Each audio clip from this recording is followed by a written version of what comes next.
உறுப்பினர் கார்த்திகேயன்.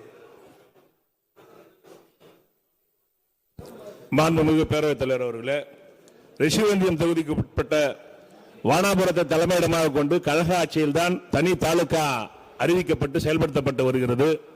இங்குள்ள பொதுமக்கள் மருத்துவமனைகளுக்கு செல்ல வேண்டும் என்றால் அருகில் உள்ள திருக்கோவிலூர், சங்கராபுரம் செல்ல வேண்டிய நிலைமை இருக்கின்றது. ஆகவே வானாபுரத்தை தலைமையிடமாக கொண்டு 30 படுக்கைகள் கொண்ட தாலுகா மருத்துவமனை அமைக்கப்படுமா என்பதை பேரவைத் தலைவர் வாயிலாக அறிய விரும்புகிறேன். மாண்புமிகு அமைச்சர் அவர்கள். மாண்புமிகு பேரவைத் தலைவர் அவர்களே, திருக்கோவிலூர் பகுதியில் இருக்கிற மருத்துவமனை மாண்புமிகு வனத்துறை அமைச்சர்களுடைய வேண்டுகோளை ஏற்று இன்றைக்கு மாவட்ட அரசு தலைமை மருத்துவமனையாக தரம் உயர்த்தப்பட்டு பல்வேறு அந்த பணிகள் அங்கே நடைபெற்று கொண்டிருக்கிறது.